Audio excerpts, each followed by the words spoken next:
Hello and welcome to our very first live webinar of 2023, which follows on from our 3 super successful knowledge sessions from 2022, focusing on the business critical subject of equality, diversity, inclusion and belonging. I am so pleased and really grateful that you've chosen to join us today. I really do hope that your minds are open and ready to receive some interesting information, some thought-provoking conversations, and perhaps, if you're lucky, a little dose of inspiration. My name is Nina Lockwood, and I'm the founder and director of Intuitive Talent Solutions. We are a boutique search agency providing interim management and executive search services to our clients in the UK transport sector. As I mentioned, today's webinar is the 4th in the series and the first one of this year, and we have once again broken all previous records with the number of folk registered.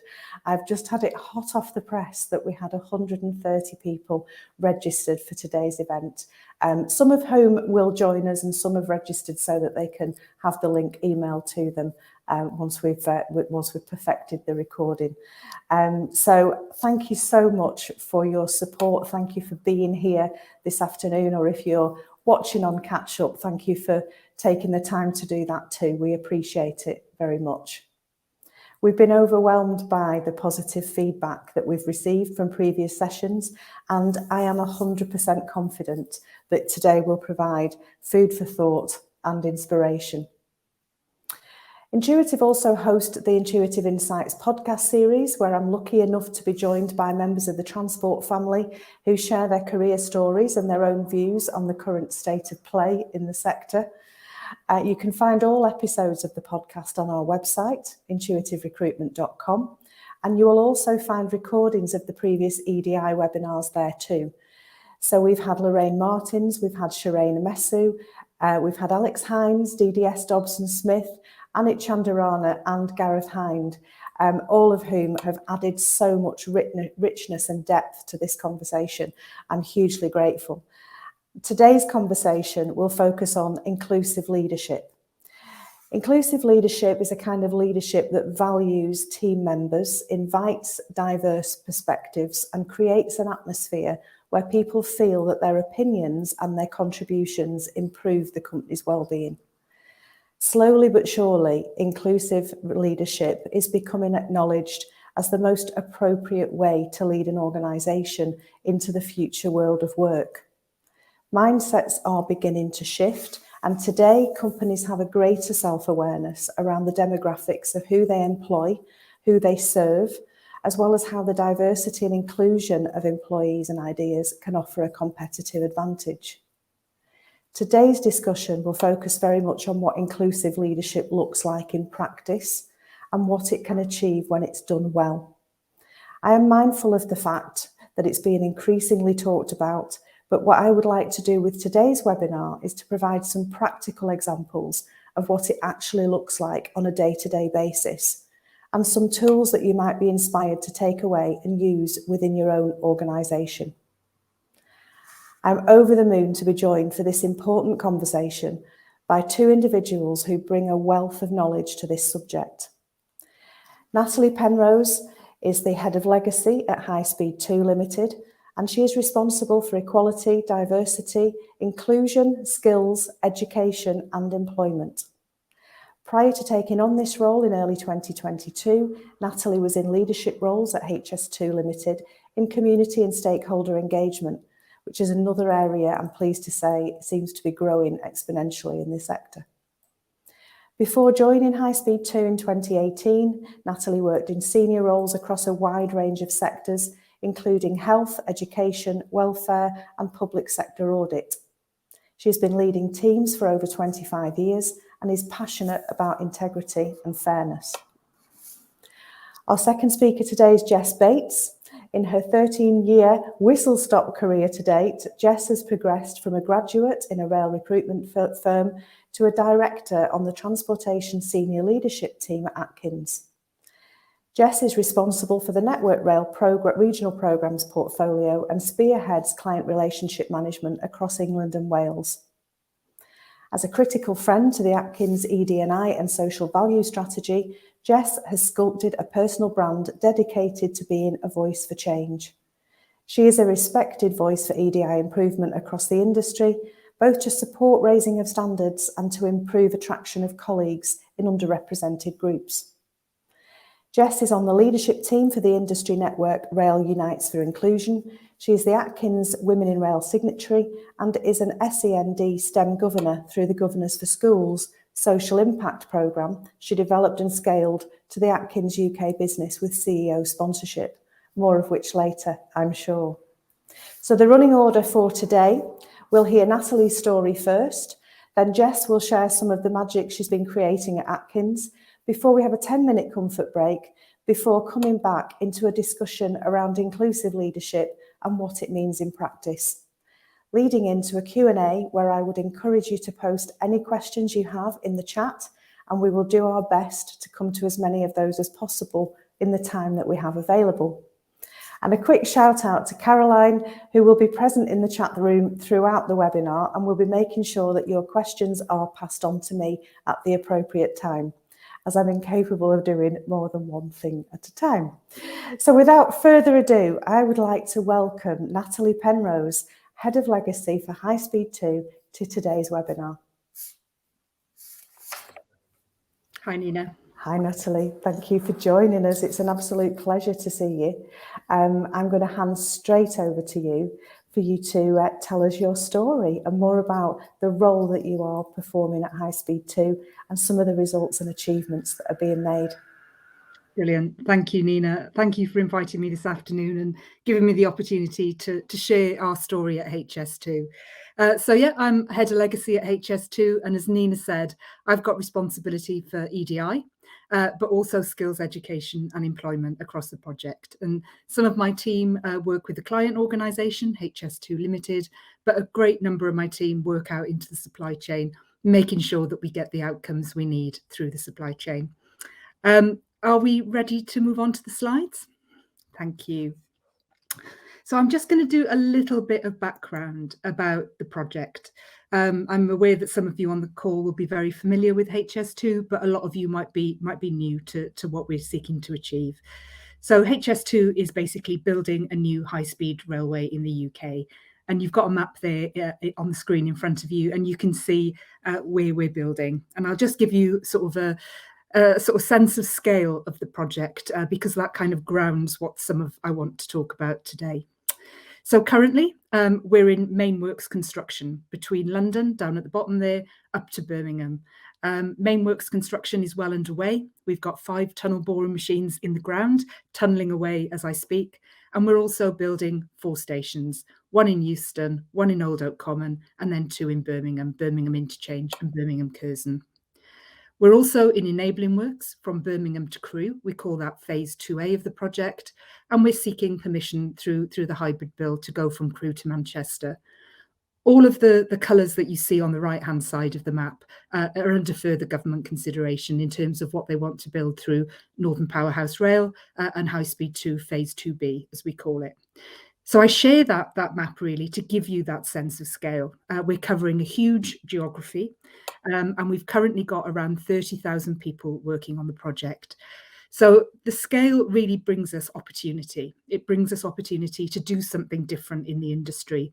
And that's what I'm going to talk to you about today, what we're doing differently, and hopefully give you a bit of food for thought and inspiration based on some of the things we're doing. So I'm just going to give you a little bit about our ambition. So I talked about scale and opportunity, and EDI is very much embedded in everything we do, both on the client side, but also in our supply chain. And I'm going to bring to life a little bit about how we sort of set the standards for the industry through the client organisation, and then how we drive good outcomes through the supply chain side. And to give you a sort of sense of balance, we've got just under 2,000 people working for the client, but the bulk of the workforce, that 28,000 of the 30,000 that I spoke about, work in the supply chain, either through tier 1 or our tier 2 or tier 3 suppliers. So you've got a quote there from Dame Judith Hackett. Now, Dame Judith Hackett is one of our board members at HS2, And she is our board sponsor for ED&I. She's very passionate about this subject. And that's a quote there from our most recent annual report that was published last year, where you can see her talking about we've already done great things, but as an organisation, we can't be complacent, and we need to keep pushing forward to make sure that this project is as inclusive as it can be, and that it starts to change the face of the industry. So that's our ambition. We're seeking to do things differently. We're seeking to change things for the better, and we're starting to see some outcomes. So I'll just take you through a little bit about what we do on the on the client side. So in terms of client side, what we're conscious of is that we need to set the standards for the industry. We need to lead by example. So we need to be out there at the front, showing what is possible. And I'll just run through some of the things that we do to sort of set that standard and really set our stall out in terms of what we're about as an organisation and what we expect of the project. So in terms of how we demonstrate that we're setting new standards, we do a number of things. And I'll just run you through some of them, and I'll pause on some of those lists on the left-hand side of the screen that you can see. So we've got external accreditation as an organisation at HS2 Limited, and we use Clear Assured. So Clear Assured really do sort of put us through our paces. They make sure we're good as we can be on ED&I. We were the first organisation in the UK to achieve platinum status through the external accreditation. And that's something that really demonstrates that we've been assessed, accredited, put through our paces, and that we really are at the forefront of the ED&I agenda. We're also a disability confident leader. And that's something that's really important to us. And I'll come back to accessibility.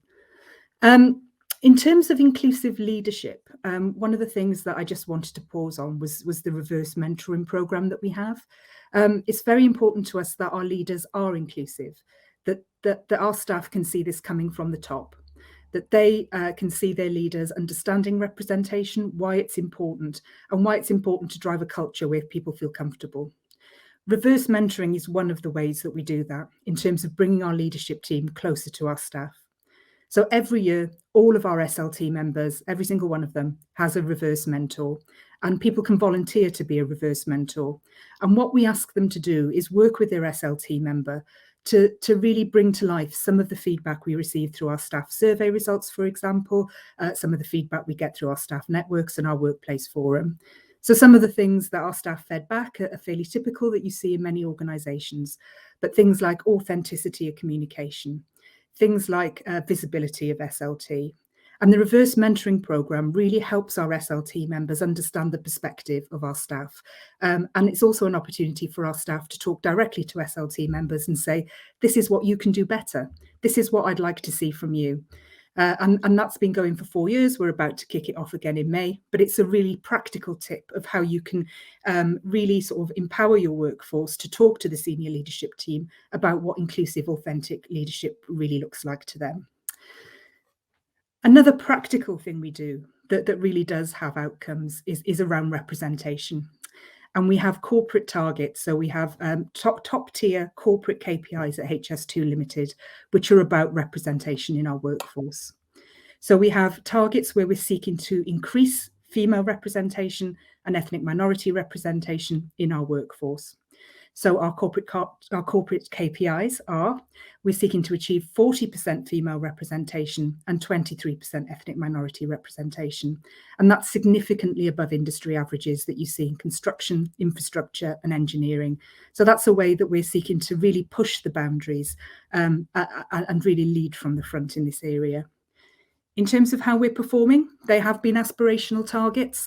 We're not quite there with our female representation. We have 38% female representation at HS2, significantly above industry averages, but not quite where we want to be. In terms of ethnic minority representation and our target of 23%, we've actually met that for the first time this year. So we have 24% ethnic minority representation in the organisation. That's really good. We're really proud of what we're achieving with those targets. But our next focus is really going to be on senior representation, and we're really focusing on our talent pipeline so we can improve representation at the top of the organisation. We've had gender parity at executive level, but as you get below that into sort of senior leadership, head of level, we're not quite as good. So we want to push that representation up to what we're seeing overall with our workforce. We also have corporate targets around the gender pay gap, and we're seeking to reduce that by at least 1% every year. And we've got our gender pay gap below 20% for the first time in 22-23. So we're seeking to push on to address that issue. Again, we're passionate about accessibility. Some of the things that we have, we've got an accessibility pledge that you can see on the screen there, making sure that all our staff are aware of the need to make sure all of their communication is accessible. Became a particular issue during the pandemic as we all got used to digital communication as we're doing today. But we're really, really trying to push the boundaries in that area as well. And in terms of recruitment, we do a number of things. We do blind CV sifting. We're trialling a product called Mavitae at the moment to strip out protected characteristics from the SIFT stage to make sure that stage of the recruitment process is as inclusive as possible. We strip out bias as far as we can. And then we have diverse interview panels to make sure there's representation as people move through to that next stage of the recruitment process. In terms of what we're seeing recruitment-wise with HS2, we struggle to attract women. So in terms of the number of women who apply for our jobs overall, it's less than 25% of candidates are female, but women tend to do very well. So they do well at SIFT and they do well at interview. We see almost the reverse pattern with ethnic minority candidates. Last year, over 60% of all of our applicants were from an ethnic minority background, but they do less well at SIFT and interview, which again means we have to try really hard to improve how we strip out bias at every stage of the process so that we're being as fair as possible. And just a few of the other things, we do have some awards, and I'll touch on the RIDI award later. That's about recruitment and disability, and I'll explain later why we won that award last year. And we also have 8 staff networks. They're very mature. They're a huge help to the organisation. They can be critical, but they're also very constructive, and they're a good sort of ear to the ground in terms of how our staff are thinking and feeling. So that's a little bit about what we do to set the standard for the industry, to set out our stall about what we want from this project going forward. And I'll move on and talk a little bit about our supply chain. So our supply chain, I said earlier, we've got sort of around 30,000 people working on the project. The vast majority of those, sort of the 28,000, slightly above that, are working in the supply chain. So what we have to do is make sure those sort of standards we've set as a client are trickling down into the supply chain. And you've got that strategic buy-in from a leadership perspective into what we're trying to achieve with this project. So the way we do that is through inclusive procurement. We embed ED&I into our procurement process, both in terms of pre-qualification, invitation to tenders, and then our assessment before we award a contract. So any suppliers to this project have to demonstrate to win an award how they are going to commit to ED&I. So that's really important to build it in right from that very first stage when contractors are thinking about working with HS2. Once a contract has been awarded, we build the ED&I requirements into what we call our works information, which sets out what we expect of that contractor. So all of our contractors have ED&I requirements, and the coloured bubbles that you can see along the bottom of that slide are what we ask our contractors to do. So this is part and parcel of their requirements, in the same way that they have to deliver on time and on budget, or deliver a station, or whatever their contract is for.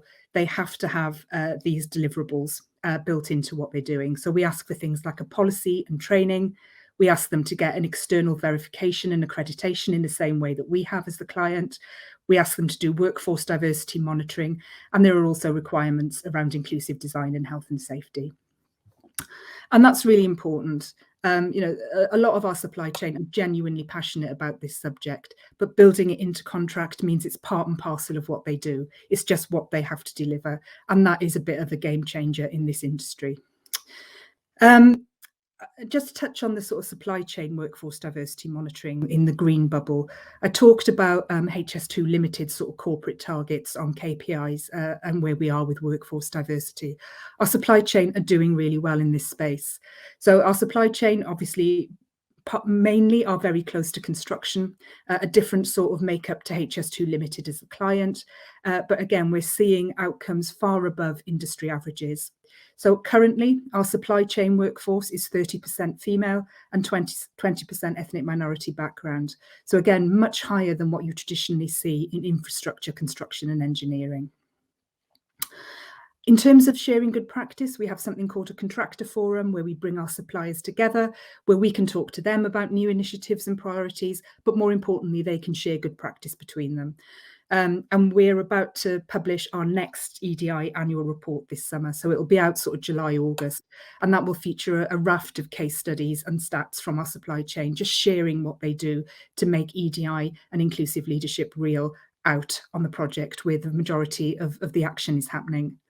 And just to touch a little bit on local businesses as well, we do encourage diverse local businesses to bid for work on the project, and we have an engagement programme where we go out, and we're currently focusing up north where the contracts are going to be going forwards and working with communities in Manchester and Crewe and the surrounding areas, really encouraging them to think about bidding for work on HS2 and helping them to think about how they can get through the procurement process and convince the assessors that they will be able to commit to these sorts of requirements. So that's our supply chain. And I want to move on and talk about jobs and skills, because this is the other sort of part of my team, and the jobs and skills agenda at HS2 is critical to building that diverse workforce. They sort of go hand in hand as a pipeline. We have to get the jobs and skills element right so that we attract the right people and build that diverse workforce in the supply chain. So you can see there's some of the stats that we talked about, the number of people and businesses working on the project. And there's some links there that I'm sure that we can share after the session where you can look at some videos and information about this subject. But to talk about how we do it, it's very similar to the approach on ED&I in terms of procurement and contract. So in exactly the same way that I talked about ED&I, there are jobs and skills requirements built into contract for our supply chain too. We ask them to focus on apprentices. So you can see there, again, in the coloured bubbles, the sort of things that we build into contract through the works information. Apprentices are really important to the project. We know in construction and infrastructure in the rail industry that we have an ageing workforce. It's largely over 45, it's white and it's male. By focusing on apprentices, and I'll also talk about workless job starts, we're bringing new people into the industry. We're bringing in people who will be the workforce of the future, not just for HS2, but for the industry more widely. So we do ask our supply chain to aim for 4% of their workforce being apprentices. And we also ask them to focus on workless job starts. And by that, we mean finding people who are currently not in employment and keeping them in employment for at least 26 weeks. And our supply chain are doing really fantastic work around that workless job starts agenda, working in partnership with local authorities, Job Centre Plus, having great skills programmes where they bring people in, give them free training for maybe 8 to 12 weeks. They then give them guaranteed interviews, job experience, and then many of those go on to secure permanent jobs. So that's a real success story for the project in terms of trying to find new people who perhaps never considered a career in construction or rail and are thriving on the project. I've just put some more information in there about strategy and forecasting. We do have a skills education employment strategy which sets out that we are seeking to focus on communities close to the line of route where we're building HS2 and also disadvantaged communities. And disadvantaged groups. So again, that we're bringing people into a project and gaining skills and employment that they never thought would be available to them. And again, the contractor forum is where we share that good practice. And I'm just going to move on. So what are the outcomes like? So this is where we're at the moment. So this is up to the end of March of this year. We've passed 1,000 apprenticeship starts on the project. When the project was first conceived, we committed to 2,000 apprenticeships during the life of HS2 project, and we think we're going to smash that target, given that the project is fairly early. There's still a long way to go, and we're already at 1,261 apprenticeships starting on the project. It's probably worth mentioning that the apprenticeships are very varied as individuals. They range from age 16 to 59. They work in all sorts of areas at all sorts of levels. So, a real success story that we've been able to start people off with really good quality apprenticeships.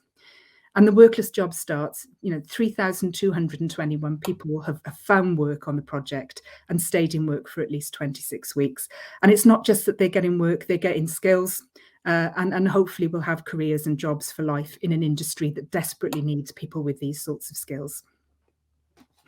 So that's where we're at the moment. And I just wanted to finish off with a little bit about education. So we've talked about apprenticeships, workless job starts and ED&I, but this stuff starts even earlier. So we do have a focus on education in terms of inspiring the next generation. And this is just a taste of some of the things that we do to get out there and attract new people and get them thinking that this is something I might want to do in the future. So we do around 120 STEM workshops a year, and that is schools that are close to the line of route, again, focused on schools that are underachieving or represent disadvantaged and diverse communities. And we go out there with our education ambassadors, trying to inspire them to think about this might be something for them. We also have something called the Young Adults Programme, which we do in partnership with Women into Construction, again, focused on disadvantaged groups, bringing them into HS2 for a couple of weeks, giving them a taste of what it is to work on the project. And several of the women who've come through that programme have ended up with permanent jobs on the project throughout our supply chain. The disadvantaged groups we've worked with are survivors of domestic violence, care leavers, for example, are just two of the groups that we've brought in to try and get them thinking about this might be something for them. We've got online resources that are available on our website, and again, the link will be available for you to have a look at. And we've also done a lot of work with SEND schools as well as mainstream schools, and that sort of RIDI award that I talked about earlier was in recognition of the work we did with one of the deaf schools in Birmingham. It's Braidwood School, and the little picture you can see at the top there is one of the pupils from that school. And that was a really intensive partnership working where they helped us as much as we helped them. So we took them to stations, we brought them into the organisation, we gave them mock interviews, but that meant we could also learn by conducting interviews through BSL, for example. So that was a real mutual learning project where we also inspired some young people from an underrepresented group to think about a career in rail or construction. And that's kind of all I wanted to say, Nina. I will close there. Hopefully that has given you a taste of why this is so important to us, some of the work we're doing, but also hopefully picked up some practical things that you could think about in your own organisations.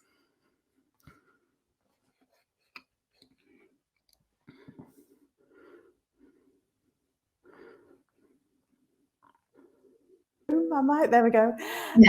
Hi, Nina, you're back. I'm back, I'm here. You kind of brought that to a close by saying, that's all I wanted to say. And I'm like, hang on a minute, is that all you've got, Natalie?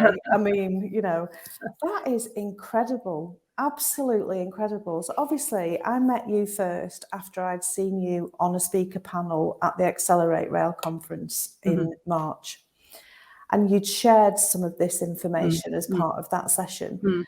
I've obviously done some more research before today as well in terms of what's going on. When I've seen those 9 slides that you've just shared with us and heard you explain what's going on, it's massive. It's massive. It's cutting edge. It's industry leading stuff, isn't it? It just the way that you've approached it and the way that there are some really difficult things on there. So for the leaders of the organisation to set out to say, this is what we expect from our supply chain, and we won't accept anything other than this, because these are the targets we've put in place, and this is what we need our supply chain workforce to look like. That's hard. That's really difficult stuff. But so presumably somebody in a kind of the senior leadership positions across the senior leadership team have made up their minds that that's the organisation, that's how we want it to look. Are you privy to how that conversation started, Natalie, in terms of whose idea was it? Who has insisted that this is the way that this business is going to look and be represented? I mean, to be honest, Nina, that was before my time. I've Yeah. been at HS2 for 5 years, and by the time I joined the organisation, this was already very much embedded. It was who we are. It was what we do. Yeah. But back in the very early days when HS2 was first being conceived and conversations were happening with government about what this project was going to deliver, some of those targets, like the 2,000 apprenticeships that I talked about, was very much something that government was also very keen that this project would deliver. So I would say there's some probably political will behind this. But then, yes, you are right, very much the leadership of the organisation getting behind it and saying, do you know what, this is part and parcel of what we do. When we're delivering this railway or building a station, this is going to be part of how we want our workforce to behave.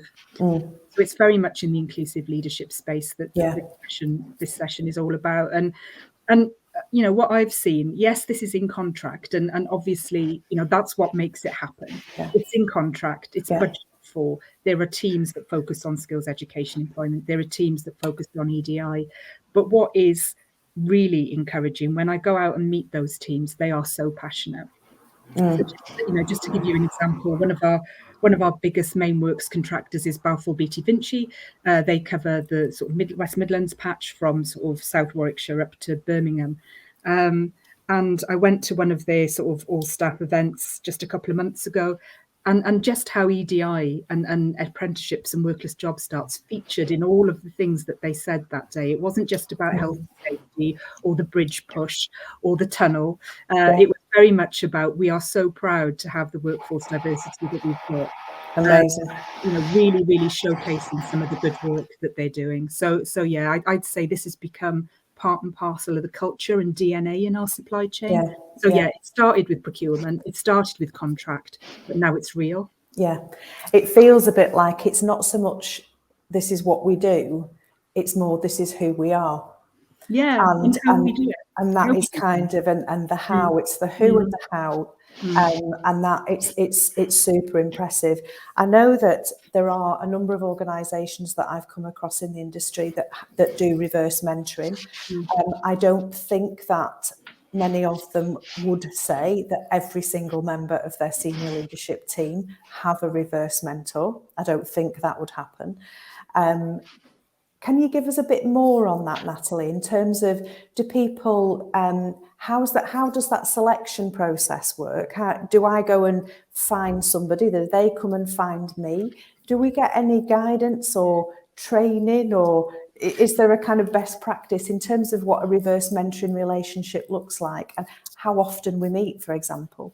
Yeah, really good question. So it's quite controlled, if I'm honest, in terms of how we match people, and then the parameters that we set for the reverse mentoring program. So yeah, it's mandatory. So that's probably the first thing. Right. As a member of the senior leadership at HS2, this is a mandated requirement every single year. We go out, we're doing it at the moment, sort of April time, we're going out and asking our staff, would you like to be a reverse mentor? You know, this is your opportunity to have access to one of the most influential people in the organisation, ask them things that you never thought you might be able to ask, and more importantly, advise them on what they could do better. So there's an application process where people can apply to be a reverse mentor, and then a member of my team matches them. So that happens. So it's not a pick. We match them to make sure that it's not someone they work closely with, that they're from different directorates, they're from different disciplines, so that we get as much sort of fresh ideas into the relationship as possible. We give them themes to discuss throughout the year. So the themes are linked to feedback from our staff survey or ED&I challenges that we have in the organisation. So this year, for example, there are themes around authenticity of leadership communication and visibility of SLT. And it's an opportunity for our staff members to say, you know, what would make a real difference is if you did X, Y, and Z. So, you know, it's that. And we require them to meet on a regular basis. And then in terms of support, we have things like a launch event where we sort of set the standard, we set the requirements. They can link in with my team for advice at any time, and we do things like coffee mornings and lunch and learns where people can share good practice, and we have a Teams channel where people can say this really worked for us, and people can pick up. So yeah, it is it's not a loose program, shall I say. It's quite controlled to make sure that we get the outcomes we need. And that's exactly right. I think it would be very easy if you didn't have that structure for this to turn into where are we getting the value from, because people could be just fumbling their way around. It's kind of, well, what is a mentoring relationship? It could actually just be, well, we'll get together, we'll have a coffee, we'll put the world to rights, we'll chat about the industry, we'll chat about what was on telly last night, whatever. But because you've got that structure and you've also got the themes that have come from the staff survey, which to me make it even more meaningful, because it's kind of, we know that these are the areas that people want to focus on, so let's use the reverse mentoring program for that. I love it, and thank you for putting some meat on the bones there, because I think it is a term that is used, and kind of, you know, I know, as I say, that there are organisations that are using this kind of scheme, but ultimately hearing about how you do it is really valuable in terms of our audience having some practical things that they can take away with them. There was so much that came out of that slide presentation that you've done for us, Natalie. One of the other areas, and I'm sure that these are going to come out when we have our kind of three-way conversation after the coffee break with Jess. But one of the other things that, if I can pick up very, very quickly with you, is diverse interview panels. So we always would recommend to our clients that they have a diverse interview panel. And quite often we'll get the pushback that says, but we don't have any senior people who are representing the underrepresented communities. We just don't have them. And my response to that is, well, look in the rest of your team. They don't need to be from your senior leadership team. People can come, it can be a development for them. They work in the organisation. They've got some really good first-hand experience of what you're like to work for, which would be really rich information for the candidate who's actually going through the process. How do you manage that at HS2 in terms of making sure that those interview panels are as diverse as they can be? Yeah, exactly as you've just described. But what I would say is we haven't cracked it. You know, it's not, I wouldn't be able to say 100% of our interviews have diverse representation on them. We do have 3 panel members for every interview. So whatever the grade, whatever the role, there are 3 panel members. There's a member of our resourcing team, the hiring manager, and then one other. So through our resourcing team and the one other, that's where we really try and push diverse representation on the panel.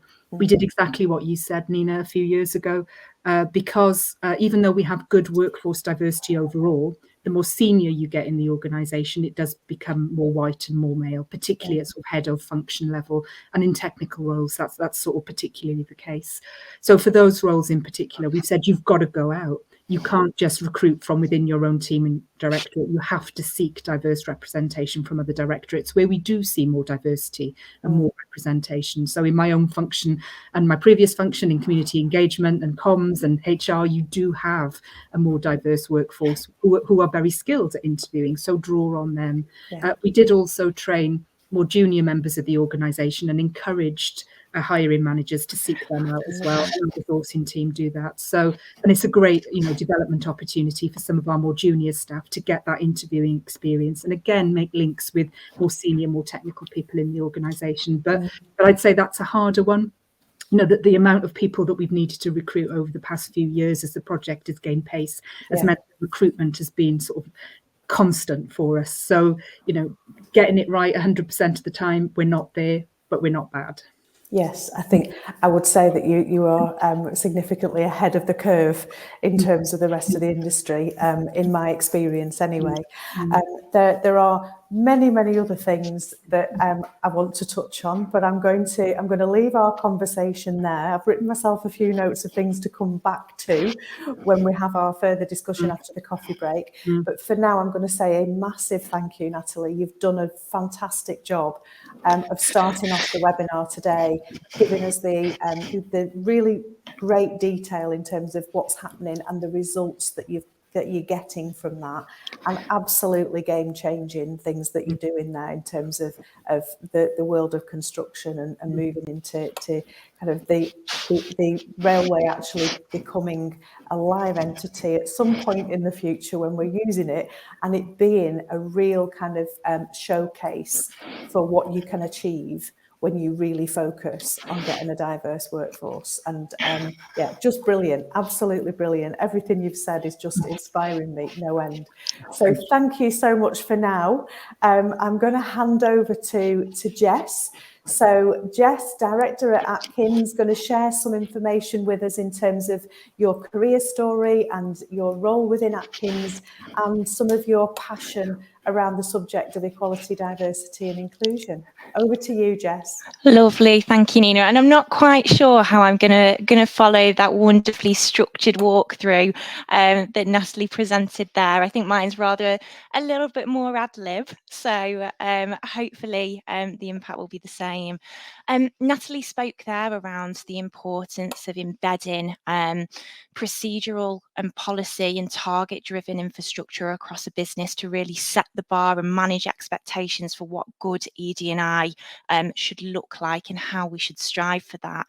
What I wanted to talk about today was a lovely dovetail in how we as individuals can individually contribute to achieving those targets. And Natalie used the wonderful phrase a lot around authenticity of communication. So for me, I wanted to walk you through my career journey and how I've anchored ED&I to that. And for me, that authenticity of communication is super important, because how can we expect our staff to come to work and be their authentic selves if we can't express our authentic selves as leaders as well? So hopefully, as I do this walkthrough, there'll be some nuggets that everyone can pick out in terms of how they can create meaningful change in their organisations as well. So I started out in rail recruitment 13 years ago. And for me, the starkness of that imbalance of diversity was just plain for all to see. So I would see cyclical CVs hit my desk, the same people, the same gender, the same age range, day in, day out. So that stark gender imbalance was in my face from day one. And it really set the tone for me. You know, how do I do something differently? How do I create opportunities for these people that are currently not being represented? So I inspired, I guess, my own leadership role from the start by making sure that I candidly listened and really opened the doors for underrepresented people. So an example would be if I received a CV on my desk and it was female, or someone had declared a disability, for example, if their CV maybe didn't always match the criteria of the job role, and there can be lots of reasons for that. Some people just aren't good at writing CVs. They may not have had the guidance to do that. Others may not be able to express themselves in written language like others. There's a whole diversity of reasons why that format of communication doesn't necessarily work. So I took it on myself to make sure that I would always make time to pick up the phone and have a transparent conversation with these people who'd applied for roles with my organisation, just to make sure that I could review them as a person, give them an opportunity to express themselves and their potential, because we all do that in different ways. So that's really where the door opened to, okay, how can I make change as an individual? From working in rail recruitment, I moved on to a whole tranche of consultancy organisations, ACOM, WSP, AMY, and I spearheaded bid management for those organisations, so leading multi-million-pound, multidisciplinary rail infrastructure bids.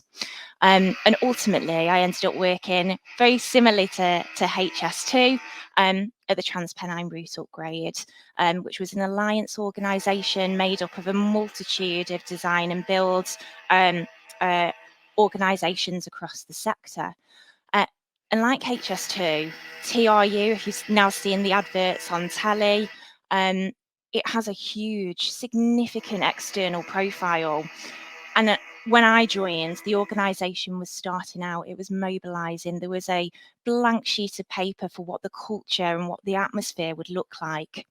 And whilst I was there to lead bid delivery, there was this opportunity, not least from a legislative lens, that the Alliance had to make sure that they were demonstrating that they were an equal employer under the Equality Act, but not least with its scale and with its public-facing reputation.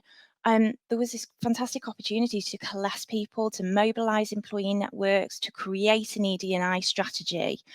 And really, I just took it on board myself that aside my day job, this is where I wanted to focus my time. You know, I wanted to be part of creating a culture where everyone wanted to come to work, where everyone could feel the vibrancy of wanting to be there, to collaborate with each other, because that's what alliancing is about. So I did that. I took it on board myself to write TRU's ED&I strategy, help to mobilise the employee networks, and help to set KPIs throughout the supply chain. Moving forward, and at the other end of the spectrum, I landed in Atkins, you know, a global professional services organisation. We have 16,000 people across the UK, and we are relatively mature in our approach to ED&I. So we have 9 employee networks that are blossoming. We have Yammer pages that are bursting with conversation and initiatives and webinars day in, day out that really facilitate intersectionality across those networks. And that is backed by our Difference Makes a Difference ED&I strategy, which tests our people and helps them understand where they are along their journey of ED&I awareness. So from curious to enabler to ambassador. And when I landed in Atkins, I saw this fantastic award-winning strategy, and I thought, okay, how can we put this to the test? And I'll sort of give you the reason as to why this is so important to me before I go into that detail. So all of that career experience and my career journey, you know, why have I decided to put my heart and soul into promoting progression of women, for example, you know, taking on the mantle of effectively doing 2 jobs, my ED&I role alongside my day job. It's because I've got a disability. I was born with congenital nystagmus, which means I cannot see, I'll never be able to drive. I find interaction across a room incredibly difficult. And throughout my life, there's been a tapestry of expectation on me as a disabled person that I will not achieve as much as a quote unquote normal sighted person or normal person. So in experiencing the questions, the judgments, the lack of expectation that I'd never achieve my potential, I wanted to make sure that no one was ever in the same situation as me. So I've developed a personal deep compassion for making sure that I listen to others, that I can be that sounding board, can be that advocate, and can use my, I guess, my platform across the industry to make a difference where I can. So coming back to my career story at Atkins, when I landed in the business, I landed as Network Rail Client Director. My role is to look across the UK, the Eastern Territory, North Western, Central and Wales and Western, own client relationships, deliver thought leadership, and make sure that on behalf of the business, I'm cross-pollinating lessons, best practice, and innovation. Also, as part of that role, you know, I sit on lots of industry boards. I talk about the diversity crisis, the skills crisis in engineering, and being part of the Rail Unites for Inclusion senior leadership team has given me a lens into the industry for how acute that problem is. So I wanted to use my role in Atkins to be that voice of change and to help others along their ED&I journey too. So when I landed at Atkins, and we're going to show you a video shortly, I decided to test the applicability of this award-winning ED&I strategy that had been developed, the Different Makes a Difference strategy. And really, you know, our senior leadership team, we get together every quarter, we discuss business performance, we discuss delivery excellence, we discuss health and safety excellence and how it's our #1 priority. We also discuss people and inclusion. But we'd never before had a full ED&I day sculpted around our leadership. So I thought, okay, let's talk about our senior leadership team really being role models. Are they being visible, as Natalie alluded to before? Are they authentically communicating to our staff? Let's put that to the test. So we created an SLT stand down day. We invited our 9 employee networks, and we sat around a carousel of groups of over 70 members of the senior leadership team in our transportation business. And we basically said, we want to take your professional hats off. We want you to come and be your true self for the day. We want you to test your allyship in a safe space, because we want to make sure there is a safe space to try it. There are a lot of people that are scared off ED&I because of the sheer worry and anxiety around upsetting or offending or sparking an emotive response because we're asked in a certain way. So we wanted to get together these employee networks who percolate that vibrancy of diversity discussion, and our senior leadership team who maybe, as Nina was suggesting then, maybe of a certain gender, maybe of a certain life stage. And we wanted to get them to listen to each other, have those difficult conversations that sometimes there isn't the space to do in day-to-day engineering delivery. And really the outcome of this session was about how can our senior leaders become better sponsors of people. So that means how can they support, how can they encourage, how can they promote patronage. And this isn't just about saying, you know, I'm going to go and support our disability network and be the sponsor. This is about really integrating within the lifeblood of that employee network and being part of the strategy, going into SEND schools, again, as Natalie mentioned, and promoting the disability confident nature of our organisation, testing that we're ready as an organisation to work with disabled students and get their feedback in the right way. So the sponsorship piece was so important that we tested that.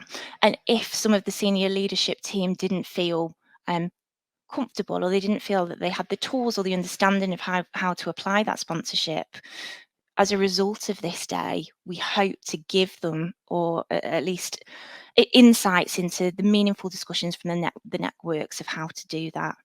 And I'm going to ask Toby to play the video so that you can see the flow through of the day. But effectively, creating that line of sight with the employee networks and senior leadership team can be difficult to do. We did that, and it sparked discussions around talent mobility, stretch targets, how can we cross-pollinate opportunities across our divisions, how do we implement more effective two-way mentoring, how do we implement more effective reverse mentoring, how do we listen to people that may have challenges because they're a parent and they have childcare issues before they come to work, and therefore it really affects the smoothness of their day. So we percolated that conversation, and I'm hoping you're going to see the results of that enlightening 6 hours now. So thanks, Toby.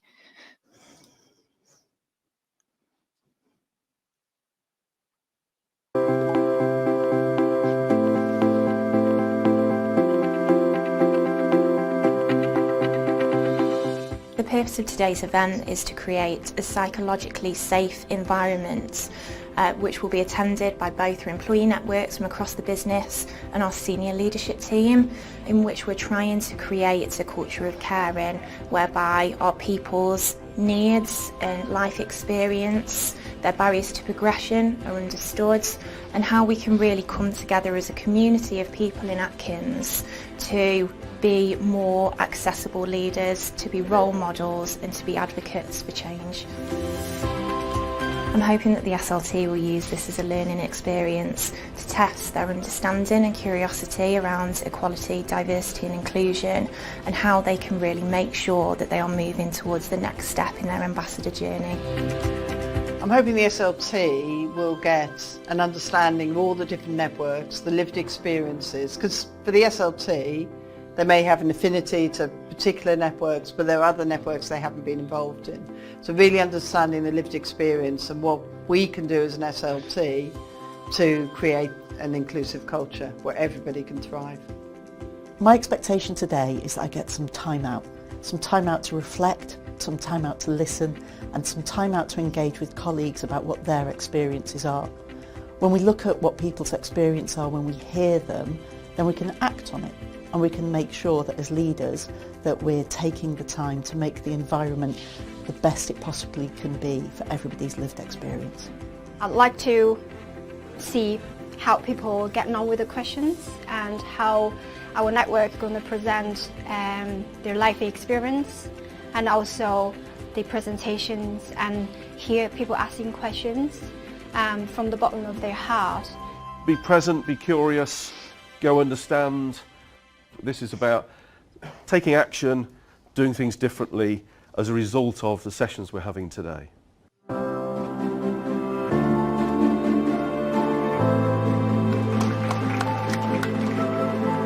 How can we understand what sort of issues that my colleagues might be facing, and am I prepared to ask questions? Am I prepared to understand or empathize with some of the responses that I can have? It's been a good opportunity to share some of the experiences from ethnic minorities, because I'm representing the Embrace Network.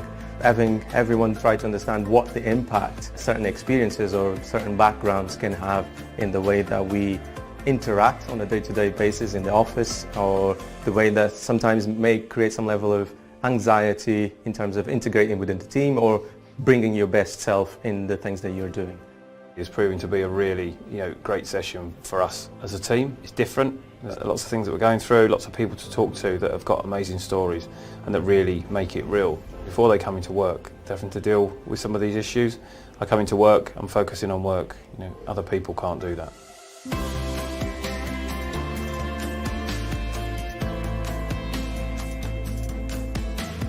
Imagine how they'd be feeling inside, and especially in a room with men as well.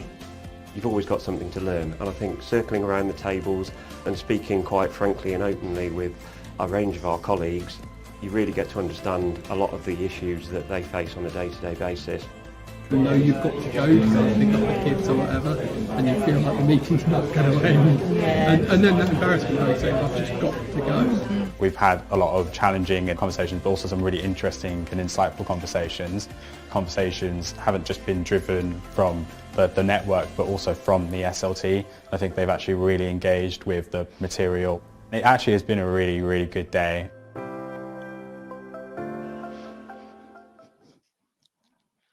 So hopefully you can see from that video, or you could hear just the buzz in the room and the vibrancy from creating that space and the connectivity from the networks into the senior leadership team.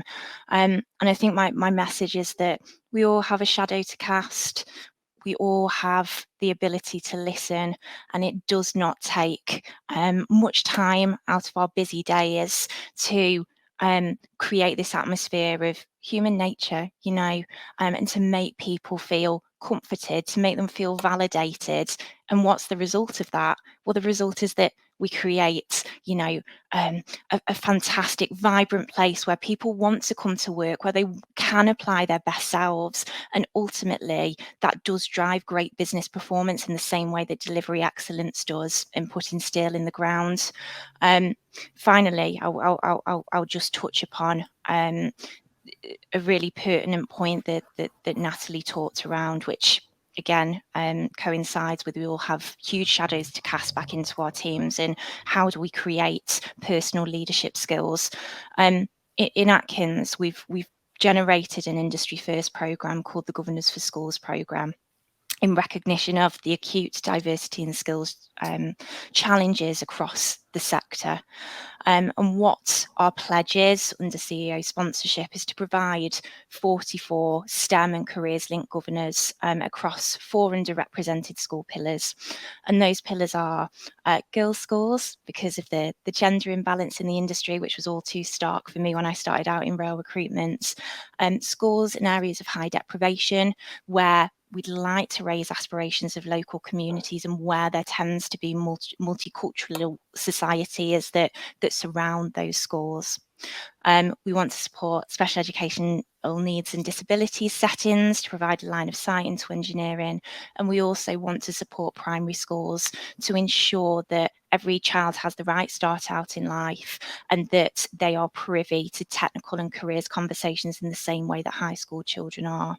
So what this programme does, it's open to every single person across our organisation, whether you're an apprentice or you're an executive, you can be a school governor under our programme, backed by the 400 strong STEM ambassador network to deliver a 4-year programme, because that's the term of a governor.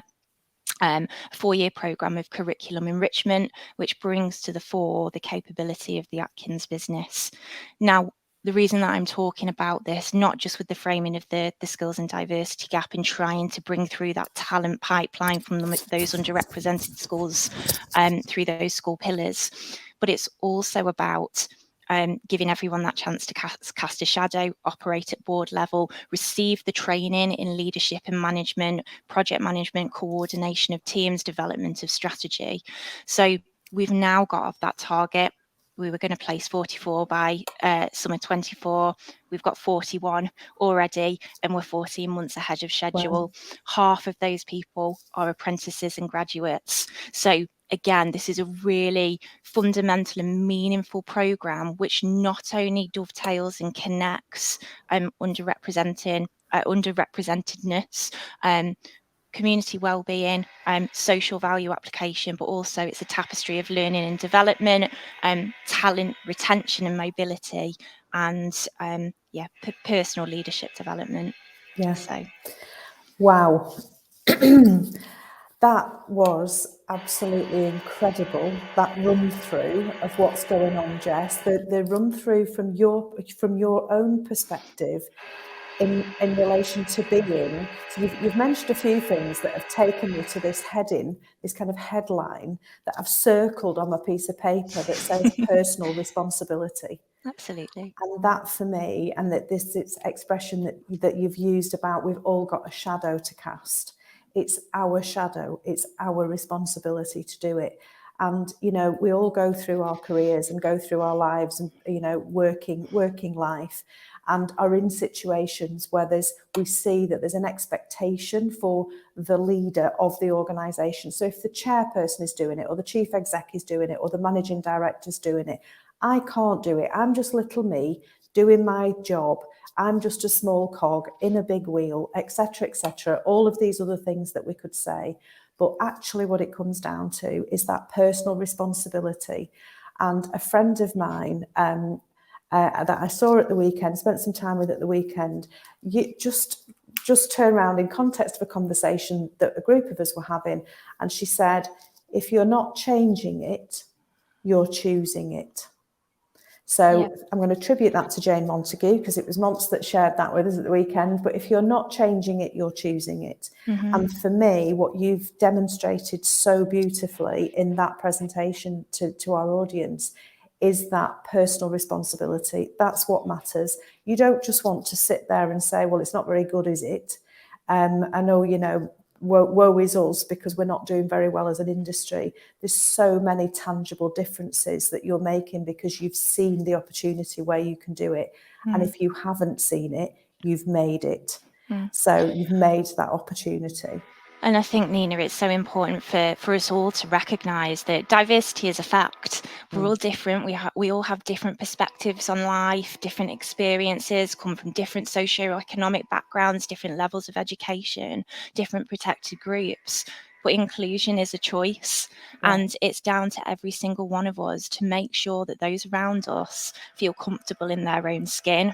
Yeah. So, yeah, absolutely. This is an individual and collective pledge that we need to make to do something transformational together, because ultimately, if we're being completely cut and dry about it, the industry, as hopefully Natalie and I have eloquented today, will fall over if we do not have the volume of people coming through that we need to deliver the likes of TRU and HS2. Yes. And the National Skills Academy for Rail actually released a report I think in the last 6 months, to say that 16,000 people additional to the population now would be required in that workforce to deliver those programs on time. So for me, the time is now. It's not about tick boxes anymore. This is about how do we all individually commit to being curious, an enabler, and ultimately an ambassador for every single person that we work with. Yeah, absolutely. And you are definitely giving us that call for action. You've given us some amazing tips in terms of what's happening at Atkins, what you're involved with. I love the ED&I day. I loved seeing the video and the interaction between people. Me and Caroline and Faye actually attended the Archway conference a few months ago in February. And so for those people who don't know, Archway is the LGBTQ plus employee network for Network Rail, but it's not confined to Network Rail. It can be anyone within the rail industry, so supply chain as well as the train operating companies, the freight operating companies. And part of that day was a breakout session where we all went onto different tables and shared the lived experience around the table in a safe space. It was massive for me, totally inspiring, and just, a really positive experience. And I think, Nina, with that, we all need to ask ourselves, I'm sure there will be a time that every single person listening to this call can resonate with a time that they felt excluded.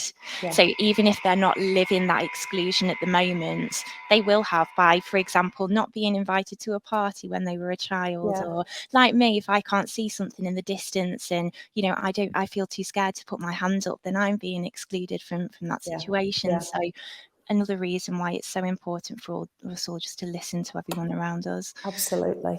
I think the subject of inclusion is a really important one, because I completely agree with your comment. Diversity is a fact. So as an organisation, you either are or you aren't.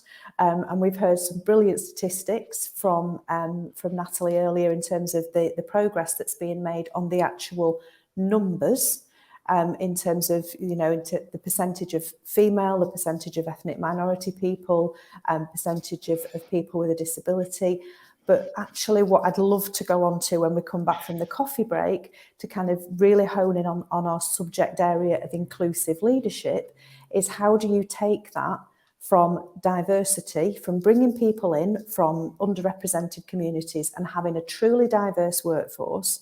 Let's assume for one glorious minute that we've done that. How do we make sure that once we've brought everybody in, that we're making them feel at home and that they feel like they're belonging? So I'd love to table that for discussion once we come back from the coffee break. It is 15:36, so we're going to give everyone a 10-minute coffee break. Welcome back, everybody. It's I think fair to say we've got a real flood, a tsunami of positivity in our chat, which Caroline is, as always, managing beautifully.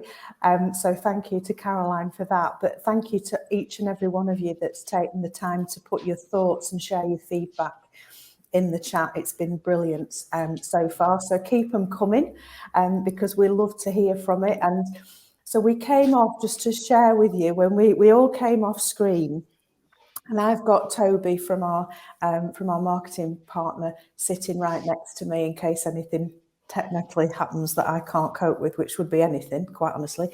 And we just looked at each other and we were like, wow, oh my word. But honestly, the information that the two of you have shared with us so far has been absolutely incredible, and so much learning, so much knowledge sharing. And I am loving this, because there's so much happening that other people might not be aware of. And I can just see from the comments that we're getting that people are getting so much out of this session. So massive thanks, and let's give them a bit more, shall we? Let's explore some areas further. I said just before we went to coffee break that what I'd love to start this next part of the conversation around is how does the inclusion bit work? So there's quite a lot we've talked about in terms of diversity and how to, that there's different recruitment practices happening. There's the supply chain contract management piece that's been done at High Speed 2. There's loads of stuff happening in terms of getting a more diverse workforce. How do we keep it? What's happening specifically around the inclusion piece? What comes to mind? So Natalie, I'm going to come to you first, if that's okay. Yeah, of course. Can you hear me okay, Nina? Is Yes. everything back online? Good. Perfectly. Yeah, we're all there. Good. Yeah, and it's a really good point. And I think that's where the challenge lies, because this is about behaviour and culture.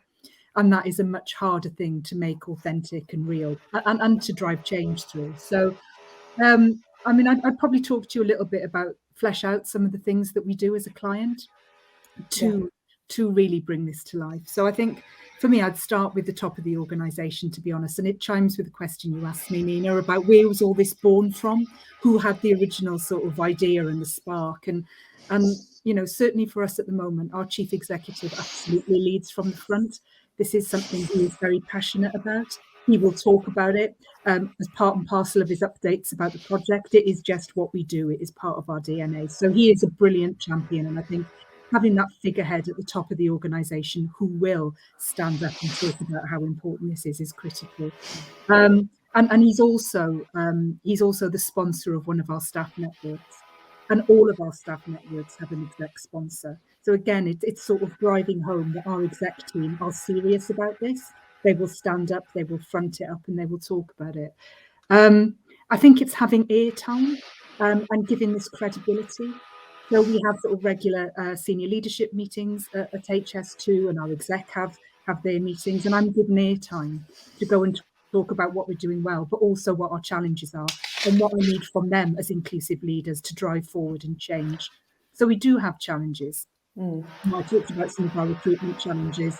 We need to make sure that our performance outcomes and our talent management are stripped free of bias, and that we don't have disproportionately negative outcomes for underrepresented groups. And I'm sort of very clear, and Mark, our chief executive, is very clear that as senior leaders, that is your job. Yeah. That is not just the ED&I team's job. It is your job to challenge. It is your job to be curious, to pick up on what Jess was saying. It is your job to say, that doesn't look right, I'm going to do something about it. So, yeah, I'd say having that very senior buy-in is critical. They have to be visible. They have to step up. It has to be part and parcel of senior leaders' jobs, and they have to understand what that means. Because sometimes some of my peers at HS2, they'll say, yeah, no, I get it, but tell me what to do. What am I doing wrong? How can I, and you've just got to push them a bit, and give them support. And I think as well, in terms of being mature around inclusive leadership, it's recognizing that this isn't just about sheep dipping people. So in terms of the training and support we offer the senior leaders, it's not just sort of unconscious bias training. It's tailored for the issues that they might have in their directorates, because our directorates have different issues and challenges. So what I might do for our technical services and health and safety directorate might be a different offer to our community and stakeholder engagement directorate, because they've got different levels of maturity and different workforce profiles and different issues. And something else I'd probably touch on in terms of being clear with your leaders about what this means in terms of their day job is we mandate, a bit like our reverse mentoring, but we mandate that everybody has an ED&I goal every year. Every single member of staff has to have an ED&I goal, but we tailor those as well. So the suite of ED&I goals for the exec is different to SLT, which is different to line managers, which is different to our core staff. So if you're a senior leader in HS2, for example, the ED&I goals talk about challenging bias and educating yourself. So there's a range of things, Nina, but you've got to make it real. It has to come from the top. You've got to make it real. People have to understand what that means in their day job, and you've got to tailor support. Yeah, absolutely. Completely agree. And that it has to come from the top. I think there's an obvious question there about, but what if it isn't? Or what if it doesn't? Because it doesn't always. So there are enlightened people who understand that this is a non-negotiable in terms of the workforce of the future. If you want to attract talent into your organisation, you have to accept that you've got to be different to how you were before. But that it's great that Mark is, and I know because whenever I've seen him speak, whenever I've heard him speak, it's always part of his conversation. And that, to me, that speaks volumes. It's not something that's added on at the end. It's not like, oh, let's talk about how many tunnels we've dug or how many this we've done or whatever. All the amazing engineering feats that are happening in this incredible infrastructure programme. But it's included. It's part of the conversation, because why wouldn't it be? But it's not like that in every organisation. I'm interested to know whether you've had experience, and kind of I want to come to Jess as well in terms of that the inclusion piece. So I've not forgotten you, Jess. Sorry, I've not forgotten you're there. What if your leader isn't talking about it, Nat? What would you suggest? Well, I'd say it's immeasurably harder, of course, but I think there's something for me about speaking their language and bringing it into a conversation that they do understand. And that's something that I do have to do at HS2. Whilst we do have inclusive leaders and some great role models who absolutely step up and are visible, not everyone gets it. Everyone goes on a journey with this, and not everyone comes fully formed and accepting of why it's important to their day job. So sometimes I need to talk about the why in different terms, that it's not just the right thing to do. And this isn't just about, the workforce of the future. There are other reasons why this is important and why you should be taking note. So some of the things that I'll talk about are lessons from Crossrail, for example, where some of the lessons from Crossrail were about lack of diversity of thought. Where you had things like optimism bias, where everyone just sort of said, everything's fine and on track. And if you have teams that lack diversity, you fail to see things. So a diverse team is a stronger team. I've been in really diverse leadership teams, and I've been in diverse leadership teams that aren't at all diverse. I've been in an all-female leadership team, which felt super comfortable because we were all very similar and looked the same, talked the same, had the same ideas, but we missed stuff.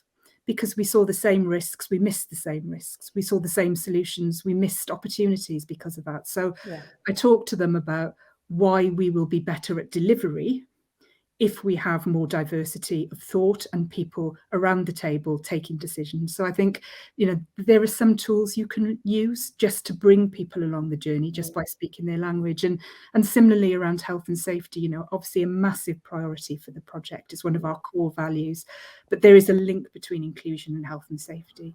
So if people feel included and part of the team on site, and they've got allies on site, it's more likely to be a safe site. So again, learning lessons from Crossrail, that was a key lesson there. The inclusivity is very much about health and safety. So speak their language, find something that makes them tick, and have that conversation. That's so important, and a really, really good point. Absolutely.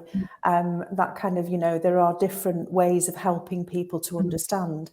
But I think to come back to something that was mentioned earlier on in the webinar, that ability to call it out. So maybe that language feels a bit strong, but if it's not happening, there can be a tendency to be like, oh yeah, but that person, they don't get it. They're never going to get it. They are, can't teach an old dog new tricks, blah, blah, whatever excuse we want to do. And then we'll redirect our efforts to the people who are getting it. But actually having the ability to understand from that person's perspective, why are they not getting it? How can I help you get it? What can I do to support you? I think is absolutely key. Yeah. So Jess, I'm going to come to you in relation to this question around inclusion. So diversity, yes, we've heard some brilliant statistics around that, but how do we make the leap from having diversity in terms of we've got different people coming into the organisation, and I love the strapline as well, by the way, that you shared before about our difference makes a difference. I absolutely love that. How do you get the inclusion? How am I going to feel like I belong within the organisation? So just to take a step back and set some context around the depth of this challenge. So in 2020, Atkins commissioned a report called the Career Deflection Report, which effectively looked at talent retention and the numbers of people leaving the engineering sector, be it because they didn't feel included or because because they were taking early retirement or because COVID had showed them that, you know, the benefits of work-life balance that they weren't having to pre-COVID. And some of the statistics that came out of this report were incredibly shocking. So I'll give you some examples of those. One was that it would take 105 years, so over a century, for women to equalise the number of men in the industry at current rates of progress. The second was, again, ethnic minorities. It would take 50 years to equal the current rate of progress. And again, for disabled people, they're generally underrepresented in professional and managerial roles across engineering. So for us, this inclusion, why are people leaving? You know, retirement aside, the report stipulated that people did not feel like the barriers to progression across engineering generally had been removed, or they did not feel like there was a culture, a community, an ecosystem around them for them to feel as one team, if we use the alliance in terminology. So for me, the phrase that Nat used, which was, you know, I think it was something around how do we spark their interest, you know, how do we harness their individual passion? I think that's really, really important. And to some degree, yes, we of course we all have, you know, races in our organisation, we have specific job roles, but I think it's really important that we recognise, you know, people are wider than a box and they have different things to bring to the organisation. So me, for example, my excitement around social mobility and ED&I wouldn't have been able to do that if Atkins weren't as free with the culture and allowed me to carry out my day job as well as express my interest and passion in ED&I. So for me, again, it goes down to one-to-one conversations, and this is where line managers as the portal, you know, to people across the business are really, really important in facilitating, you know, where do you see yourself in the organisation? What are your interests? How can we help you get there? Rather than it being, you know, this rigid, you have to do X, Y, Z. So for me, that's incredibly important. Yeah, most definitely. One of the questions that we've had from Natasha is around inclusion. And she's asking specifically, how does HS2 promote psychological safety and belonging? If you have any examples of best practice, please share. So that's asked by Natasha Kardamanova. Apologies, Natasha, if I haven't pronounced your name right, but I've tried. So psychological safety and belonging, Natalie, how's that? Is it on the agenda? Yes, but I wouldn't say we're cutting edge, if I'm completely honest. I noticed there was quite a lot of conversation in the chat about neurodiversity, actually, not just psychological safety. So yeah, I think it's hugely important.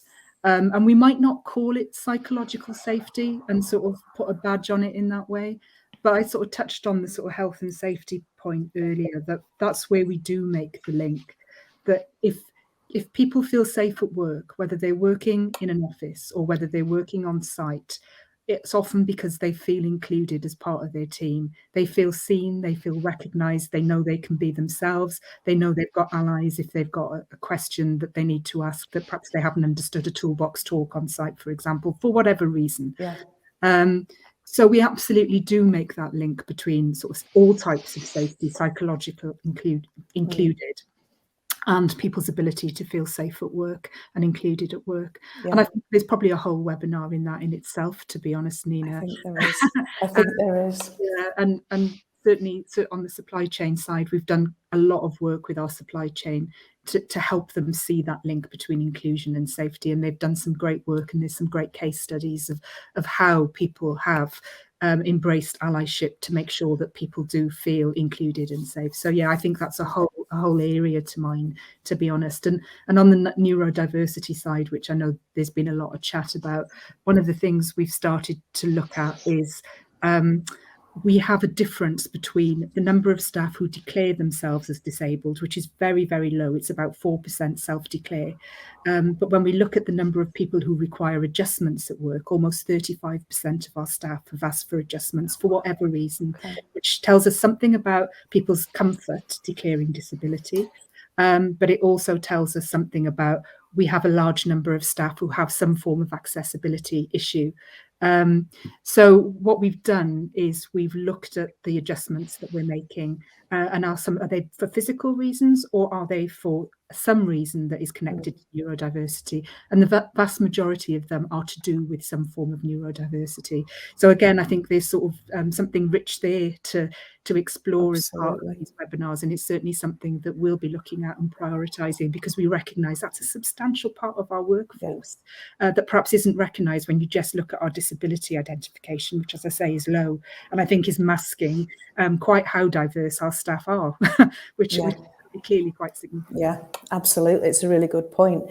So I think in terms of the psychological safety bit, what really struck me from the video that you shared, Jess, is that people clearly felt that they were in a safe environment, a safe space during that ED&I day. I'm imagining that wasn't just a case of everybody just turned up on the day and all felt warm and cuddly and lovely. How did you position that? How did you manage to get to the point where people were able to turn up for this 6-hour session, spending time with people that they may not have even met before, never mind had a conversation with, and were able to feel psychologically safe? I think a big part of this was so the scene setting absolutely of the day. So when we got to the day, if I talk about this bit first, because it dovetails with the disability conversation that Natalie was presenting there, I asked everyone, are there any reasonable adjustments that will make this meeting more comfortable and proactive for you? You don't have to tell me now. If you want to have a confidential conversation, then, come and grab me or have a word in my ear. And usually, as a disabled person, I have never, until I came to Atkins, been asked that question. So you can imagine the inclusion it made me feel, but by proxy, everyone learns, digests information, processes information in different ways. So everyone will have a slightly different reasonable adjustment to make them feel like they can engage in a particular telephone call, conference, training, whatever it may be. So we sort of set the day up immediately, and I answered it on behalf of the team, giving all of these different examples. So I think it really inspired that openness from the start, which was excellent. So that I would say that's a quick win and probably a meaningful practical takeaway for everyone on this call. If you're setting up a meeting, at the bottom or at the top of your email, just say, get in touch if you've got any reasonable adjustments. It doesn't have to be tied to disability or any particular protected characteristic group. And just in tune with that, I saw a comment in the chat before about, I think it was around, how do you express your needs if there's an anxiety about, say, trying to bring your own self to work? And I absolutely, I am the number one sort of, representative of that feeling. I still, come to work and there is an innate anxiety about sharing my disability because the way that I've grown up and what I've been subject to. But I think then asking everyone, does the community have a reasonable adjustment? It takes away that isolation and it opens it up to feedback from all. So I think that's really important. Yeah, it's massive. And I think that takes us nicely into the question that Holly Foss has asked, which is around, she really loves the importance of authenticity that you've shared with us. And do you have any comments around the pressure and emotional toll that authenticity and being a spokesperson or representative can have for the individual? Absolutely. So go for that one, Jess. What's your reply for Holly? Absolutely. And do you know what? It has taken me, so I'm 34 now, and it's taken me the best part of 34 years to be able to come to the table and say, I have a disability, I need help, because it is just indoctrinated in me that I am not normal. So my ability to come to forums like this, where I feel there is a psychologically safe space, is just so empowering. And I think it demonstrates the power of getting a group of like-minded people together who are, they're curious, about change and wanting to implement change and wanting to create an atmosphere of transformation. And I think that sits at the heart of why I'm able to almost take a step above my anxiety, although I can feel it in my chest now as I'm saying all of this. Yeah. But I'm able to test myself and apply it. So yeah, I hope that goes to provide some And narrative I there. think that, you know, for me personally, I'd like to acknowledge and say thank you for being, for showing that vulnerability, I guess, in front of us all, and talking to us about your disability, because I had no idea, and guess why would I? But thank you for being willing to share that with us. I appreciate it very much. From your perspective, Natalie, authenticity, it's a word that's bandied around quite a lot, but it can feel, and I know, I think I've got the benefit here of being nearly 20 years older than Jess then, because I'm going to be 54 in a couple of months' time, and I'm probably at the point now where I think what you see is what you get. And I've probably been here for a few years now. So there are definitely, you know, I've got strengths like everyone has, and I've also got areas that I'm not that good at. I prefer to focus on the former rather than the latter, and it kind of gets me through all right. But that authenticity, I know, as I say, from my own experience of being much earlier on in my career, being in meetings, being in executive meetings, in my banking days, in a head office environment, and not wanting to speak because I was younger than everyone else. I was a different gender to everyone else. And I also have got, and I'm very proud to have, a strong Northern accent. That stopped me speaking to people. It literally, I didn't want to speak up in these meetings. But now, none of that worries me. But how do we get to that point without having to get into your 50s? How do you get there earlier? How do you kind of get to that? What you see is what you get, and actually, it's great. It's enough. Yeah, no, and it's such a difficult thing, and yeah, like you, Nina, you know, I'm also in my 50s and Welsh, and had some of those insecurities when I was younger. You know, being the only woman in the room, having a different accent to all the English people around me, all of that stuff. Yeah, and some of it does come with age, but we shouldn't have to wait. We shouldn't have to wait. And I think some of it is allyship. And I think, you know, Jess was touching on that, you know, being in a room with like-minded people. The more people who are willing to speak up and be an ally, I think will make everybody's lives easier. I've got 2 people in my team who have hearing impairment. And they say when they don't have to say it, when someone else in the team checks the captions are on, and just says, "Are the captions on today?" and she doesn't have to say anything, you know. So I think, you know, don't be afraid to speak up, be that ally, and make sure that you're looking out. So it's not always the person having to say the same thing they've said every day for the past 30 years. So yeah, be an ally and encourage others to be allies. And I think it probably ties into this conversation and a conversation we were having earlier about how do you challenge when things aren't right? So it's not the individual challenging themselves all the time. And we've done some training with some of our teams who've said they've got a problem with this around being an active bystander, giving them tools and techniques about how to speak up in a respectful way. Different ways of doing that, different techniques, whether you do it there and then, which is always the best, but how you follow up if you don't feel quite confident enough to do it there and then. So I think that's something for people to think about, empowering others to give a voice. So it's not always the same person having to have the same awful conversation that they've fed up to the back teeth of having. Yes, because there does come a point, doesn't there, where you think, well, I'm not going to bother because I've said it that many times and clearly nobody's listening. But to have that, I mean, allyship is certainly being talked about a lot more than it ever has been before. I think people are starting to get to grips with what that actually means. Our previous webinar was around allyship in terms of how we can support people and just kind of starting that conversation. I'm going to have another look at some of the questions that have come through from the chat room. We've got, I think, so Michael Whitaker has asked a question around neurodiversity. So, and this one is for, I think, for both of you, but any particular factors to consider with matching neurodiverse candidates who may not be confident to be forward. So I think this might be actually in relation to, is this the reverse mentoring piece actually, Natalie? Now I'm kind of thinking, is this about matching neurodiverse candidates with a member of the senior leadership team to do the reverse mentoring, but who might be holding back and not volunteering or not applying for the scheme? So is there anything proactively being done to seek out the people who are hanging back, who actually might have lots of value to give to that process, but maybe not the confidence or the wherewithal to put themselves forward?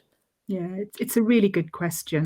I mean, in terms of some of the ways we address that, I mean, some of it is the management of it that we talked through earlier, Nina, that we're very careful about who we match with who. Yeah. So when we're going through that process, we try to look for difference, both, you know, in terms of, it might be gender or directorate or job role or specialism. But we're also mindful of any issues the individual might have, and then think about which SLT member might be suitable for that. But the question about attraction, so if it's that's when they've sort of put their hand up and said, you know, I want to go for it, but I might need a bit of careful handling as I go through it. That's one thing, you can deal with that. In terms of how you sell it, we've tried very much to use experiences from people who've gone through the program. So get the reverse mentor and the SLT member talking about what they each respectively got out of it, to try and show that it was a respectful process, that the SLT member did genuinely listen and learn, and that they can articulate what they changed. So it's taking sort of the real case studies and showing people that it's a safe process and a rewarding process, and it's actually an impactful process. And I think there was a comment in the chat earlier about outcomes, and the other outcome that we share in terms of, you know, trying to sell it to people that this is worth your while. In the last 12-month program, 50% of the reverse mentors were promoted at the end of it, and put that down to the fact that they had exposure that they hadn't had before. They were able to get some coaching that they perhaps didn't expect that they could get. So there were all sorts of benefits that led to really positive personal outcomes. So yeah, sell it, but then support people.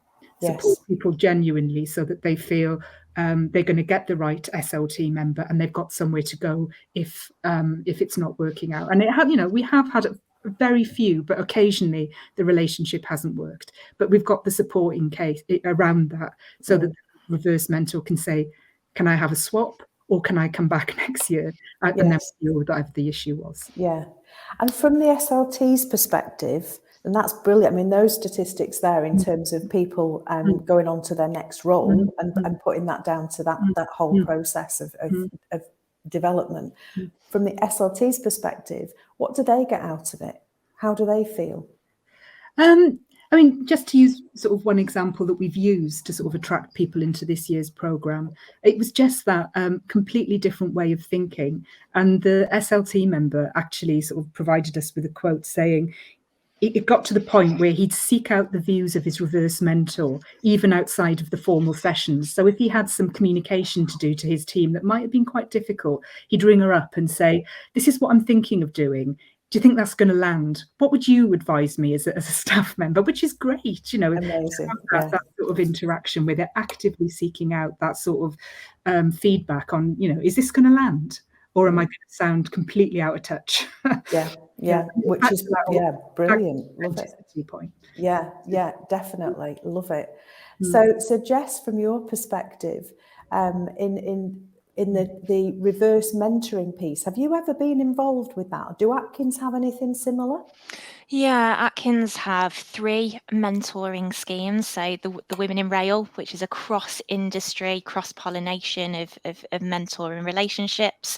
So someone will be matched not within Atkins, but within GBRTT or one of the TOCs or the FOX or, you know, the DFT or wherever it may be. So it's brilliant because it creates this sort of external line of sight for the individual to access different ways of thinking. So that's one of the schemes, and then the other 2 are the typical traditional 2-way mentoring.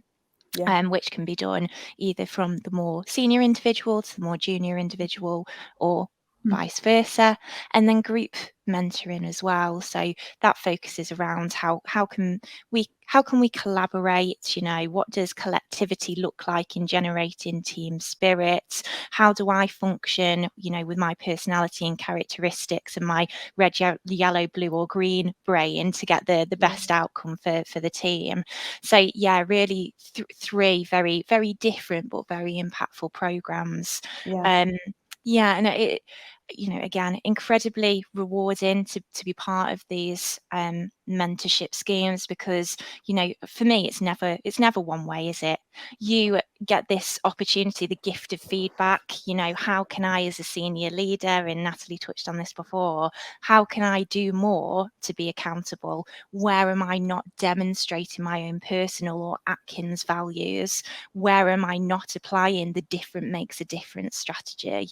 So again, that portal of being able to listen is just facilitated through the process, and it's brilliant. Yeah, fantastic. I love it. I'm a mentor I've been mentoring in various different guises over the years, and for the last 4 years I've been a mentor in the Women in Transport Advanced programme, and that's been no different to previous mentoring experiences I've had, in as much as each and every time I have learnt so much. So I think the automatic assumption would be that as a mentor, you are giving something to somebody else, and they are receiving it. And my experience of it is absolutely a two-way street. I learn so much. There is an irony that each and every time we end up talking about time management and the mentee is coming to me asking for advice, which is, I'm the last person you could speak to on that. But by going through that process together, we're actually learning together, and we're holding space almost for each other, not just me holding space for that person. So mentoring schemes, and specifically what's coming out very strongly from Natalie today, is reverse mentoring schemes, when they are done in a very structured way, looking after people's needs in terms of what they can get out of the process, but making sure that it's being done in a particular way and following specific themes. So it's kind of controlled in that way to make sure you understand the value you're getting. Sounds really, really important. We have had a question from Rachel Goodwin, which is a kind of statistic question, Natalie. Of the 3,221 people involved in the workless job starts, do you know what the retention statistics past the first 26 weeks are? I'll forgive you if you don't, because I wouldn't be. Yeah, when I read it, I thought, but I don't want to not ask you. But I saw the question and thought, I hope Nina doesn't ask that. It's partly to do with how we collect the information. So our supply chain provide quarterly returns about number of apprentices who have started, and then the number of people they've kept for 26 weeks or more who weren't previously in employment. So they've got very sort of specific requirements to report back on. But it's a really good question, and other people have asked that. I mean, my perception, which isn't statistical related, but this is purely my subjective impression. When I've gone out to the supply chain, I've met people who've come in through that route. They are staying. So they're employed by the parent company. So, for example, Balfour Beatty or Vinci. And they've got opportunities on not just on HS2, but on whatever projects those parent companies are delivering. So certainly my impression is they are going into permanent long-term jobs and careers. So, but yeah, it's a great question, and we probably should look at a way to start trying to monitor that, because my sense is it will be a really powerful story to tell. Yeah. I think if we have that, and I will certainly be sharing the information that we have got. It'd be great to know what the actual results are. But I was chairing an event for Women in Rail last night, and we were talking about the fact that these were about two major programmes, so Trans-Pennine Route Upgrade and the programme of work at Crewe, two massive programmes, and a huge concern for the leaders of those programmes is the availability of people and with the appropriate skills. It's massive. So where are we going to find these people? And there's kind of different internet. Where are we going to find these people, and where are we going to find the people? So this whole kind of concept around workless job starts, I don't know how common that is in the transport industry, and I will be kind of talking about it much more now you've explained the concept and we've seen how many people are going through it. It would be great to know how many go beyond that 26 and get the job offer. Somebody's also asked, Holly Foss has asked what the demographic range is like for the apprentices in terms of gender and ethnicity. Again, I feel like that's a mean question to ask you because I wouldn't be able to remember the information, you see, the way that my old lady brain is at the minute. So I can't remember numbers. So if that's a horrible question to ask you again, Natalie, I'm really sorry. It's not hugely different to the sort of figures that I shared of our overall HS2 limited workforce. So slightly more men than women, but good female representation. And we do see good ethnic minority representation across our supply chain, largely because of geography. So we have a huge number of jobs around the Birmingham and London areas where you have far higher sort of population representation anyway. But yeah, good. Yes. And slightly above where we are as a client organisation. Brilliant. I could quite honestly sit here for the rest of the evening if someone was to bring in perhaps a tray with some gin and tonics and a bowl of olives on. We could just carry on into the night. But we've promised to people it would be a 4:30 finish, so I'm very focused on making sure that my timekeeping is what it should be. So can I ask you both to share with me if the people that have tuned in today can do one thing in terms of inclusive leadership, and they can there's only one thing, what would that one thing be from your perspective? Jess, I'm going to come to you first. I think for me, I've talked a lot today about trying to bring your own passion, your own individuality to the workplace, and I recognise the challenges around doing that. It can be highly emotively triggering for the individual, and I recognise that tenfold. But for me, just to give a quick example of me sharing at that SLT meeting that I had a disability and its impact on my mental health, my well-being, the way that I manage my own personal relationships, my work relationships, how I do my work, what I struggle with, when I struggle to put my hand up, taking that to the table, then percolated a number of people coming up to me and saying, Jess, thank you so much for sharing that with me.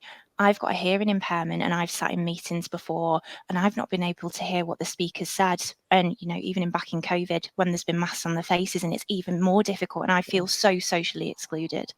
So for me, my takeaway would just be try and bring a piece of you. It doesn't have to be the whole story to work.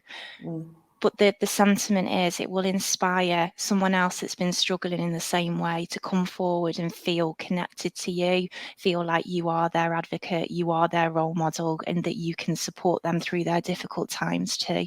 Yeah, perfect. Thank you for that. Natalie, one thing from you in terms of if people can take one thing away to impact inclusive leadership, what would it be? I can be cheeky and just do two. One is really practical. So, some of the things I've talked about today, make it part of your leader's job. There are different ways of doing that. We do it through ED&I job goals. We do it through some of the training we do it through the reverse mentoring, but find a way to make it clear that this is your job. It's not the ED&I team's job. They will help you. It is your job to make this an organisation where there's inclusive leaders. So, find a way to put it part of their core role. And then, I think Jess is absolutely right. A brilliant point about vulnerability and authenticity. I've kind of found my champions and not the obvious champions. So people who perhaps are more representative physically to some of our senior leaders, talking in a more vulnerable way, bringing that sort of authentic self and saying, quite honestly, I didn't get it. And this was the light bulb moment I had that made me realise that this was so important if I'm going to be a leader in this organisation, and getting them to talk in that way has a far bigger impact than me talking about why it's important for HS2. So find your champions, and sometimes you find them in unexpected places. Yes, perfect. Thank you. I feel so massively privileged to be able to have these conversations with people with the depth of knowledge and experience that the two of you have. Massively privileged. I'm also exceptionally grateful to the people who've chosen to give 2 hours of their time to join us on this webinar this afternoon. I can absolutely put my hand on my heart and say that I'm really believe that everybody will have got something from this conversation. I'm incredibly inspired. I think that there's so much come out of it, that some of which I knew, and it's been brilliant to be reminded of it.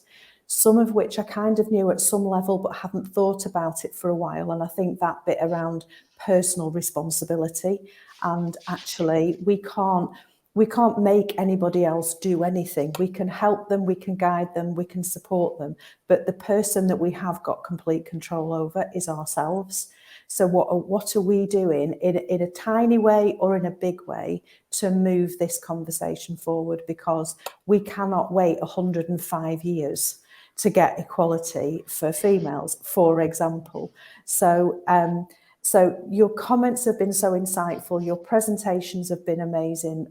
Wonderful to see the energy coming out of that video, Jess, of that ED&I day. So thank you so much for sharing that.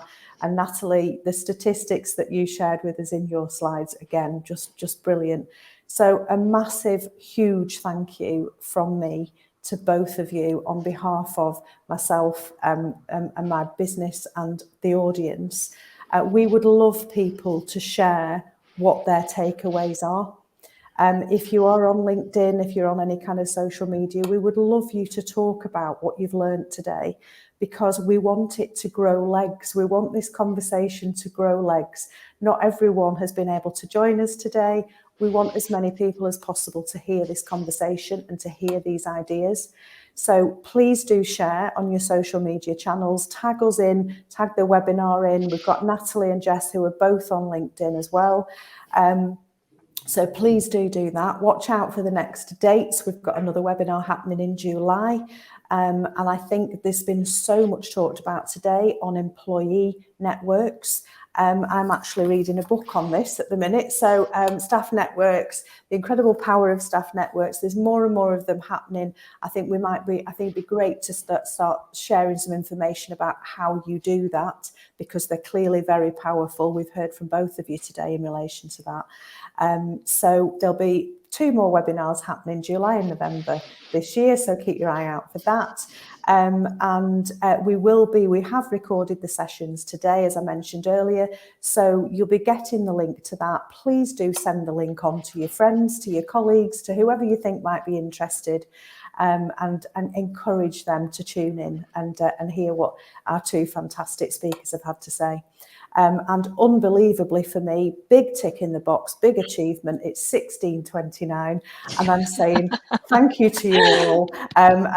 Thank you to the speakers, to Natalie and to Jess. Have a fabulous evening, everybody, and thank you so much for joining us. Ta-ta for now. Bye. Bye. Bye.